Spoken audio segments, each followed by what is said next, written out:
It was a close call for some DeSoto residents who live near Joachim Creek. They were told to prepare to evacuate as heavy rains overnight caused that creek to rise. 5 on your side's Aaron O'Neill Hayes explains the new system in place to keep them safe from flooding. The creek started rising, I'd say about a half a foot every 15-20 minutes. It was at that point in the early morning hours on Saturday, city officials in DeSoto began banging on doors, warning residents their homes were in jeopardy of flooding. At that point, it did get up to about 9.61, I think was the peak. And at 10 foot, it's getting into the first property. So we were that close. For homes that close to the creek, it's standard procedure. When the rain comes fast, the Joachim Creek rises even faster. And that's when residents like Dale Davis know it's time to keep an eye on the water levels.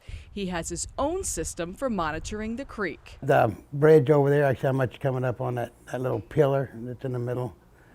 Or I look at the bank and see if, you know, how far it's going up and down there. The city now relies on this flood gauge to measure the depth, speed, and volume of the water flowing in the Joachim Creek. It's solar powered and takes measurements about every 15 minutes.